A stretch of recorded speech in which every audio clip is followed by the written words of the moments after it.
Jeffrey Epstein no solo organizaba reuniones, construía trampas elegantes, mansiones vigiladas, vuelos privados con nombres que hoy dominan la política, la ciencia y los negocios, fiestas exclusivas donde, según múltiples testimonios judiciales, la confianza podía convertirse en vulnerabilidad.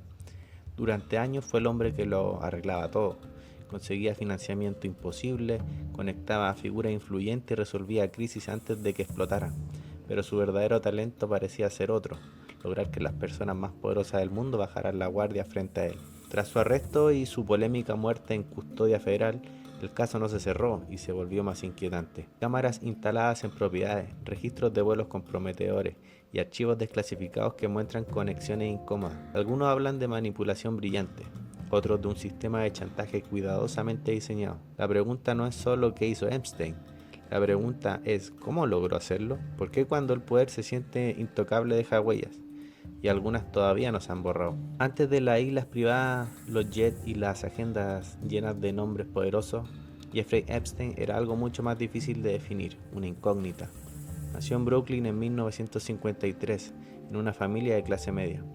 No provenía de dinastías financieras, no heredó imperio, no completó estudios universitarios formales y aún así, en cuestión de años, pasó de dar clase en una escuela privada a moverse en los círculos más exclusivos de Nueva York. Ese salto es el primer misterio. En los años 70 comenzó como profesor de matemáticas en la Dalton School, un establecimiento frecuentado por hijos de familias influyentes. Ahí entendió algo clave: el acceso es más valioso que el talento. No necesitaba ser el más brillante del salón, necesitaba estar cerca de quienes sí lo eran, o de quienes tenían el dinero. Poco después dejó la docencia e ingresó al mundo financiero, gracias a contactos personales. Sin títulos destacados ni trayectorias tradicionales en banca, logró entrenar en firmas importantes y, más adelante, fundar su propia compañía de gestión patrimonial. Su modelo era simple, en apariencia: administrar fortunas privadas, pero su verdadera habilidad no estaba en los mercados, estaba en la confianza. Consiguió que los multimillonarios le entregaran control amplio sobre sus finanzas, que empresarios lo invitaran a sus círculos íntimos, que figuras públicas aceptaran su hospitalidad. Cada nuevo contacto elevaba su estatus y reforzaba su percepción peligrosa. Si todos confían en él, debe ser confiable. Ese es el segundo misterio: ¿por qué en ese ascenso meteórico no hay premios académicos, grandes operaciones bursátiles públicas ni innovaciones financieras documentadas que expliquen su reputación? Hay relaciones, y cuando alguien escala únicamente a través de relaciones, surge una pregunta inevitable: ¿qué ofrecía realmente? En esta etapa aún no aparecen los escándalos, no hay titulares ni investigaciones formales que lo persigan. Solo un hombre construyendo una red cada vez más poderosa, moviéndose con discreción quirúrgica y entendiendo que en ciertos niveles la información vale más que el dinero. Lo que nadie sabía o nadie quiso ver es que esa red no era solo social, era estructural, estaba diseñada para durar. En algún punto, Jeffrey Epstein dejó de ser solo un gestor de fortunas. Se convirtió en el hombre al que se llamaba cuando había un problema. Un científico necesitaba financiamiento urgente, un empresario enfrentaba presión mediática, un político requería conexiones estratégicas. El hombre que circulaba en voz baja era el mismo: habla con Jeffrey. Ese es el momento en que su figura empieza a cambiar. Ya no era solo un intermediario financiero, era un conector, un facilitador, un operador social capaz de unir piezas que parecían imposibles de juntar. Pero aquí parece un patrón inquietante. Muchos de los problemas que él resolvía parecían desaparecer con demasiada precisión. Investigaciones que perdían fuerza, fondos que reaparecían, contactos que surgían justo a tiempo. Y siempre después de la ayuda, una invitación, una cena privada, una reunión exclusiva, una estancia en alguna de sus propiedades. Epstein entendía algo fundamental sobre el poder: las personas influyentes no solo buscan dinero, buscan acceso, buscan una validación, buscan pertenecer a un círculo aún más alto. Él ofrecía eso. Su isla privada, sus mansiones y sus vuelos no eran solo lujos, eran escenarios cuidadosamente controlados, espacios donde la jerarquía tradicional se diluía y donde, según testimonios posteriores, la línea entre privilegio y vulnerabilidad podía volverse difusa. Aquí es donde algunos investigadores plantean una teoría incómoda: Epstein no solo resolvía problemas, podía crearlos. No existen pruebas públicas concluyentes que muestren que fabricaba crisis deliberadamente, pero el patrón de dependencia que generaban ciertas personas es innegable. Quien recibía su ayuda quedaba, de alguna forma, amarrado a él. Y cuando el poder se basa en favores, los favores se transforman en deuda. Epstein no necesitaba levantar la voz, no necesitaba exhibir autoridad. Su influencia operaba en silencio, porque cuando alguien tiene la capacidad de abrir puertas que nadie más puede abrir, también puede cerrarlas. Y esa dualidad, protección y amenaza, es la base de cualquier sistema de control sofisticado. Lo que aún no era visible para el público era que esa red de favores estaba creciendo demasiado, y toda la red demasiado grande deja rastros. Para entender el verdadero poder de Jeffrey Epstein, hay que dejar de pensar en fiesta y empezar a pensar una estructura. Nada en su entorno parecía improvisado. Sus propiedades no eran solo residencias lujosas, eran espacios diseñados con lógica estratégica, cámaras instaladas y sistemas de monitoreo, personal cuidadosamente seleccionado, acceso restringido. Varias víctimas declaraban posteriormente que habían sido grabadas sin consentimiento. Las autoridades confirmaron la existencia de equipos de vigilancia, pero los archivos audiovisuales completos jamás aparecieron públicamente. Ese vacío alimentó una sospecha persistente. ¿Era solo precaución o era recopilación? Epstein entendía algo esencial sobre la naturaleza humana. El poder teme una sola cosa: la exposición. Si una persona influyente cruza una línea, moral o legal, y ese cruce queda documentado, la relación cambia para siempre. Ya no es amistad, no es sociedad, es dependencia. Algunos investigadores han planteado que su modelo no era solo hedonismo descontrolado, sino un sistema de captura de vulnerabilidades. No hay pruebas oficiales que confirmen una red de chantaje global coordinada, pero sí existen testimonios, patrones y una infraestructura que no encaja con la simple teoría de fiestas privadas sin más intención. Epstein ofrecía algo seductor: discreción absoluta, un entorno donde, supuestamente, nada saldría a la luz, pero si en ese entorno estaba monitoreado, entonces la discreción no era libertad, era control. Y aquí aparece un punto clave: su poder no dependía de la fuerza, sino del silencio compartido. Si uno hablaba, todos caían. Si él caía, podía arrastrar a todos consigo. Esa interdependencia creaba una red casi perfecta. Durante años funcionó, hasta que comenzaron las denuncias formales, hasta que el nombre dejó de susurrarse en círculos privados y empezó a repetirse en tribunales. Cuando eso ocurrió, la arquitectura comenzó a temblar. Pero incluso entonces, algo llamó la atención de muchos analistas: la magnitud de sus contactos no coincidían con la magnitud de las consecuencias inmediatas, y esa desaprobación abrió una pregunta inquietante: ¿era solo un depredador con recursos o el nodo visible de algo más amplio? Cuando alguien acumula ese nivel de acceso, políticos, empresarios, académicos, celebridades, inevitablemente surge una pregunta: ¿cómo llegó ahí realmente? Epstein no tenía una trayectoria financiera clara que justificara su fortuna. No era un gestor de fondos tradicionales. No tenía una empresa visible de gran escala. Sin embargo, se movía con total naturalidad entre figuras como Bill Clinton, Donald Trump, Príncipe Andrés, Bill Gates y muchos otros nombres que aparecieron en registros de vuelos, agendas o fotografías. Aquí nace una de las teorías más discutidas: la idea de que Epstein no actuaba solo como individuo, sino como posible facilitador, intermediario o incluso recolector de información sensible. Algunos analistas han especulado con la posibilidad de vínculos con agencias de inteligencia. No existen pruebas judiciales que confirmen que trabajaran formalmente para ninguna agencia estatal. Sin embargo, las hipótesis persisten por varias razones: acceso desproporcionado al poder, protección judicial inicial sorprendentemente favorable, bueno, se acordarán el acuerdo del 2008, infraestructura de grabación en propiedades privadas y, por último, movilidad internacional sin mayores obstáculos. En el mundo de la inteligencia existe una práctica histórica conocida como compromat: obtener material comprometedor para ejecutar influencia futura. Es un método documentado en múltiples países a lo largo del siglo XX. Pues eso es lo que ocurría aquí. No hay pruebas concluyentes que lo confirmen, pero también hay explicaciones completamente satisfactorias que lo descarten. Y ahí está el núcleo del misterio. Epstein fue arrestado en 2019. Poco después apareció muerto en su celda. Oficialmente, la causa fue suicidio. Sin embargo, las fallas en el protocolo de vigilancia, las cámaras que no funcionaban y la supervisión interrumpida generaron una tormenta de sospechas públicas, y el resultado fue inmediato: La narrativa dejó de ser solo un criminal, se convirtió en geopolítica, porque cuando alguien conectado con redes de poder global muere ante un juicio público completo, la pregunta ya no es solo ¿qué hizo?, sino ¿qué sabía? El 10 de agosto de 2019, Epstein fue encontrado muerto en su celda en el Centro Correccional Metropolitano de Nueva York.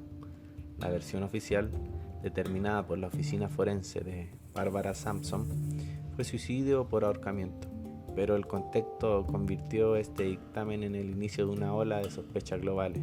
Las irregularidades fueron varias, entre ellas los dos guardias asignados no realizaron las rondas de supervisión cada 30 minutos como indicaba el protocolo. Ambos se quedaron dormidos. Las cámaras de vigilancia frente a su celda no grabaron correctamente. Epstein había sido retirado días antes de vigilancia especial por riesgo suicida y su compañero de celda fue trasladado previamente. En cualquier prisión ya sería grave. En un caso que involucraba figuras de poder mundial fue explosivo. El entonces fiscal general de Estados Unidos, William Barr, declaró públicamente que habían serias irregularidades y prometió investigación. Sin embargo, el caso no revirtió la conclusión oficial. Bueno, la reacción pública fue que las redes sociales estallaron. La frase Epstein didn't kill himself se convirtió en fenómeno cultural, no solo en círculos conspirativos, sino en conversaciones masivas. ¿Por qué dirán? Porque muchas personas que percibieron un patrón, como cuáles, un acusado con potencial para implicar a figuras poderosas, un juicio que podría exponer redes enteras, una muerte que cierra la puerta a testimonios directos.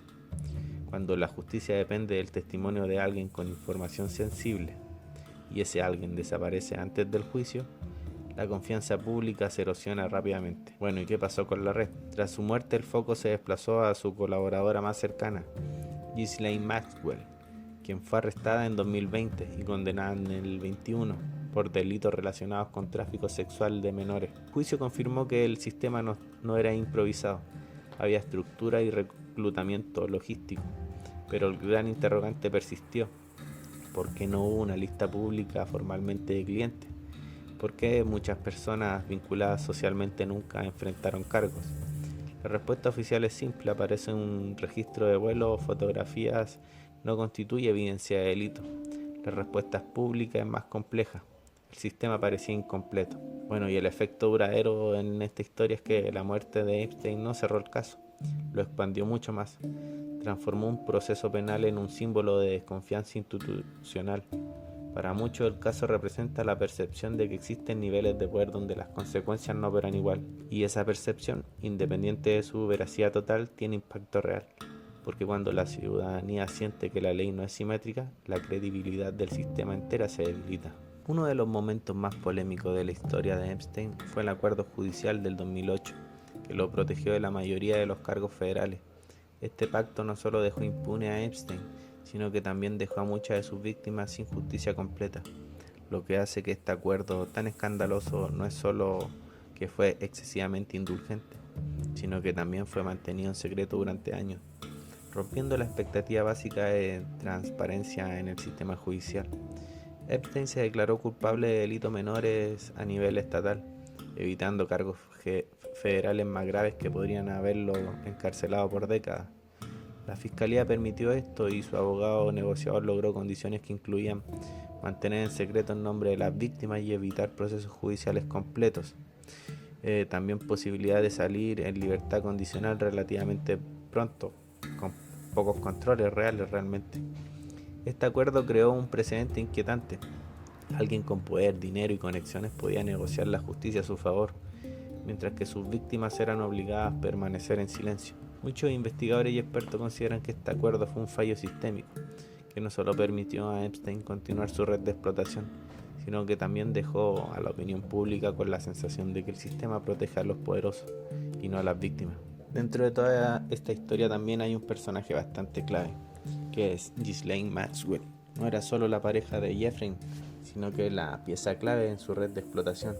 Proveniente de una familia poderosa y con conexiones internacionales, se convirtió en la mano derecha de Epstein, organizando las reuniones y seleccionando las víctimas, asegurándose de que todo quedara bajo control. Su rol era aterrador. No solo ayudaba a captar y manipular a las jóvenes, sino que las entrenaba para obedecer y las presentaba a los contactos más influyentes de Epstein. Cada fiesta, cada viaje a la isla y cada encuentro estaba cuidadosamente planeado para maximizar el control y la impunidad de todos. Maxwell fue finalmente arrestada y condenada a 20 años de prisión por tráfico sexual de menores y conspiración, pero durante años logró moverse con relatividad libertad gracias a su astucia y a la protección que le daba el entorno de Epstein. Lo más perturbador de su caso es que sus testimonios y evidencias revelan cómo funcionaba la red, un sistema de chantaje, manipulación psicológico y favores que mantenía a políticos y celebridades bajo su influencia silenciosa. Maxwell demostraba que detrás del poder de Epstein no solo estaba el dinero, sino una estructura meticulosamente de control y corrupción. La muerte de Epstein en agosto del 2019 desató un terremoto de teorías, sospechas y teorías conspirativas. Oficialmente se dijo que fue un suicidio por ahorcamiento en la celda de Nueva York, pero las inconsistencias saltaron a la vista casi de inmediato. Las cámaras fallaron, los guardias distraídos y su cuerpo fue hallado en circunstancias que parecían sacadas de un guión macabro. Para muchos esto no fue un accidente. Epstein tenía tanto poder y secretos que su muerte conveniente parecía más un cierre de cuentas que un suicidio. El trasfondo es oscuro. Los registros de sus reuniones, los videos comprometidos y los nombres de las figuras poderosas estaban en juego. Y su desaparición generó miedo, silencio y rumores que aún recorren los pasillos del poder. La idea de que alguien tan conectado pudiera morir sin explicación encendió la imaginación del público, convirtiendo a Epstein en un símbolo de impunidad que protege a los ricos y a los peligrosos. Incluso hoy su muerte sigue envuelta en misterios y conspiraciones, con algunos afirmando que podría haber sido un asesinato planeado para proteger a otros involucrados. El legado de Epstein no es solo un crimen, sino el miedo y el silencio que dejó atrás, la prueba de un sistema donde el poder se mueve en las sombras. Epstein murió, pero su sombra sigue acechando. Su red de poder y chantaje y perversión no desapareció con él. Dejó tras de sí un mapa de secretos que podía derribar a presidentes, multimillonarios y celebridades por igual. Las víctimas hablaron, los medios investigaron, pero muchos nombres quedaron protegidos por capas de impunidad, silencio y acuerdos oscuros. Epstein entendió algo que pocos se atrevían a admitir. El verdadero poder no estaba en el dinero ni en el título, sino en el control absoluto de la información que nadie quiere que salga a la luz. Sus fiestas en la isla, sus vuelos privados, sus regalos y favores no eran simplemente caprichos, eran una maquinaria diseñada para capturar secretos y convertir la indulgencia en esclavitud psicológica. El impacto se siente incluso hoy. El miedo que generaba sigue latente, y su historia es un recordatorio crudo de cómo la elite puede moverse entre la ley y la moral con una sonrisa calculada.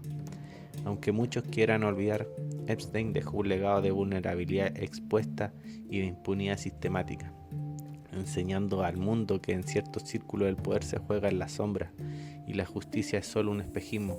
En resumen, Jeffrey Epstein no solo fue un criminal, fue un maestro del juego invisible, un hombre que convirtió secretos en moneda y miedo en control, dejando una lección oscura que todavía resuena. En el mundo de los poderosos lo que no se ve es lo que realmente manda. Y así finalizamos con este episodio.